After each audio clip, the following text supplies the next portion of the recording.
Hello friends, welcome to my YouTube channel. तो मैंने आपको बैलेट कंप्लीट करवा दिया है। ओके।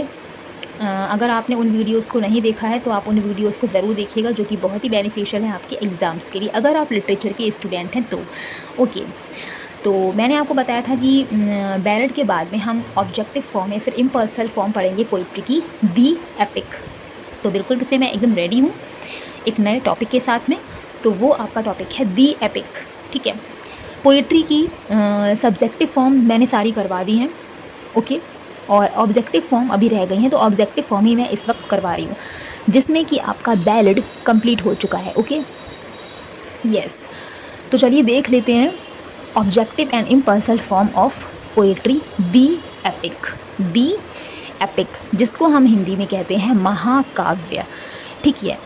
बेस से स्टार्ट हो रहा है, बेस से स्टार्ट कर रही हूँ, बिल्कुल स्टार्ट पॉइंट से स्टार्ट कर रही हूँ। बहुत ही ध्यान से सुनिएगा भी और इसको देखिएगा भी और नोट भी करिएगा। ठीक है। चलिए, जैसे भी मैं पढ़ा रही हूँ, जिस तरीके से भी पढ़ा रही हूँ, इन्फॉर्मेशन आपके पास सारी पहुँचेगी। ओके। इन्फॉर्मेशन आपको कहीं से भी मिल सकती है, मैंने आपको पहले ही बताया था। चलिए स्टार्ट करते हैं। दी एपिक, जिसको हम हिंदी में कहते हैं महाकाव्य। Epic is originated from Greek word. जो एपिक है, जो एपिक वर्ड है, वो ग्रीक वर्ड इपॉस से निकल करके बना है, जिसका मीन्स होता है एक story, which means a story, कथा, गाथा। और कैसी, लॉन्ग एंड नैरेटिव। ठीक है। कैसी story, long and narrative. Okay. ठीक है, इतनी समझ में आ गई कि ग्रीक वर्ड इपोस से निकल करके बना है दी एपिक। पहले तो उसको देखिए कि वर्ड कहाँ से आया है। ठीक है, मैं एकदम स्टार्ट पॉइंट से कराऊंगी। देखिए, हर चीज़ मैंने ऐसे ही कराई है। विच मीन्स अ स्टोरी, कैसी स्टोरी, लॉन्ग एंड नैरेटिव। आगे लिखा है the epic is the greatest and most sublime form of poetry. जो आपका एपिक होता है, जो एपिक होता है, वो एकदम greatest and most sublime form होती है पोइट्री की। ठीक है। सबलाइम, उच्च, भव्य, ग्रेटेस्ट, बहुत ही महान, किसकी फॉर्म होती है? पोइट्री की फॉर्म होती है epic. The epic is a long poem. जो आपका एपिक होता है वो एक लॉन्ग पोएम होता है, सेलिब्रेटिंग दी लाइफ। ठीक है, लाइफ को सेलिब्रेट कर देता है एपिक। इतना डिटेल्ड होता है, इतना डिस्क्रिप्शन होता है, इतना डिस्क्राइब किया जाता है, इसमें कोई शॉर्ट नहीं होता है, बहुत ही लॉन्ग। मैंने पहले ही बता दिया है कि लॉन्ग एंड नैरेटिव होता है, कि आपकी पूरी लाइफ हिस्ट्री, आपके जीवन की पूरी गाथा को सेलिब्रेट कर देता है ये। ठीक है, बता देता है, उसके बारे में वर्णन कर देता है।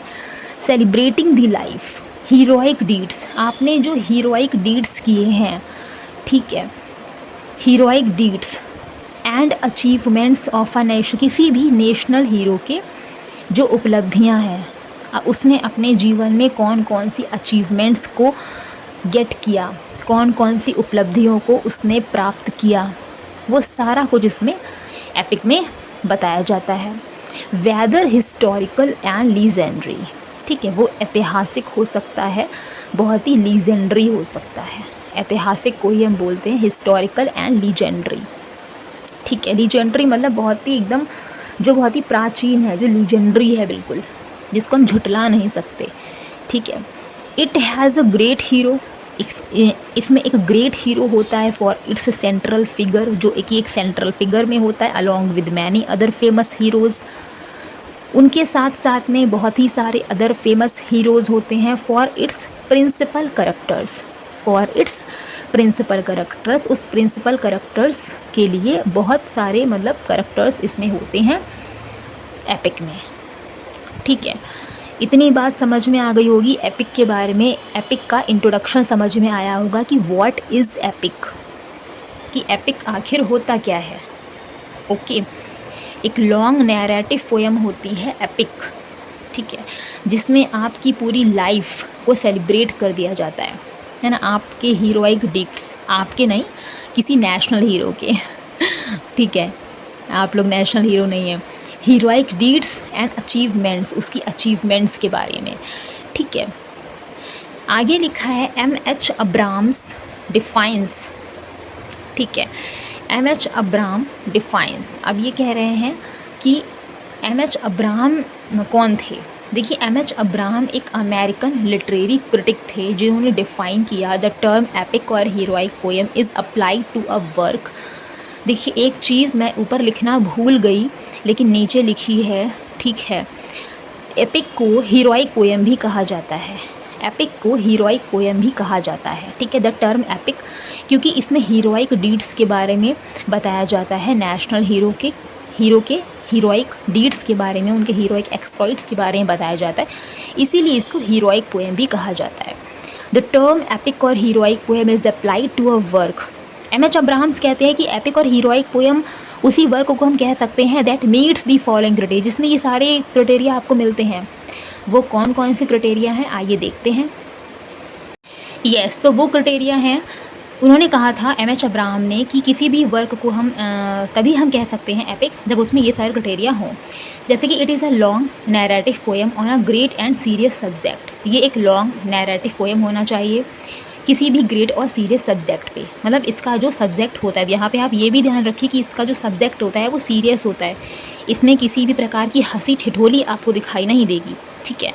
इसमें एक सब्जेक्ट जो होता है वो सीरियस होता है, on a great and serious subject related in an elevated style. एक एलिवेटेड स्टाइल इसका होता है, ठीक है।